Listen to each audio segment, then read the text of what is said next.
Yok.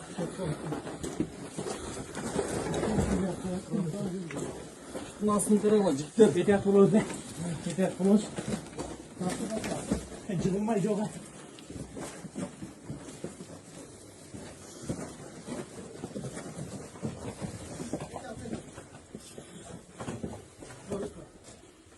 Ben kaskan çık. Kaskan alasın. Kaskan. Şikayet kaldı.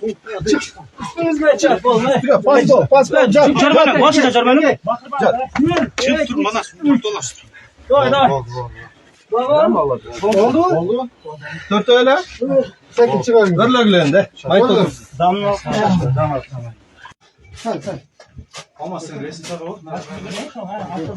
resim takı Çıkarsa üstüne kaçırma. Sinan Benes. Bozuklu boşlukta poşozun.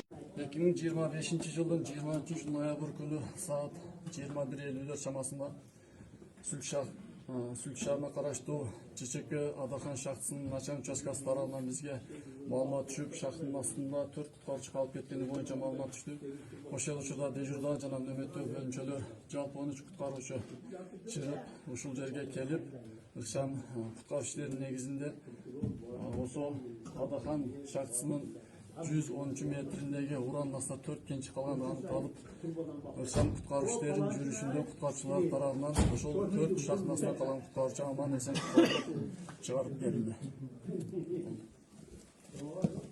Şu biz 4 kishi aslida qolib ketdik. Shu bayog'i 113-chi davlatda shu urib qum javob qolgan ekan. Yaxshi shu 13 kishi keldi va chesta 13 kishi kelib shular chiqarib oldi, Alloh rozi bo'lsin.